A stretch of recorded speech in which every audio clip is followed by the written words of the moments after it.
আনাস রাদিয়াল্লাহু তাআলা আনহু হতে বর্ণিত, নবী করিম সাল্লাল্লাহু আলাইহি ওয়াসাল্লাম বলেন, তোমাদের কেউ প্রকৃত মুমিন হতে পারবে না যতক্ষণ না সে তার ভাইয়ের জন্য সেটাই পছন্দ করবে যা তার নিজের জন্য পছন্দ করে।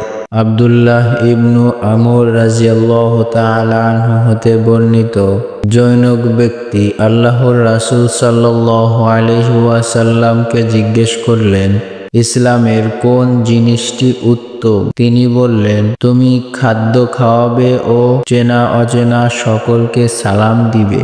আব্দুল্লাহ ইবনু আমর রাদিয়াল্লাহু তাআলা আনহু হতে বর্ণিত, আল্লাহর রাসূল সাল্লাল্লাহু আলাইহি ওয়াসাল্লাম ইরশাদ করেন, সেই মুসলিম যার জিহ্বা ও হাত হতে সকল মুসলিম নিরাপদ এবং সেই প্রকৃত মুহাজির, আল্লাহ যা নিষেধ করছেন তা সে ত্যাগ করে।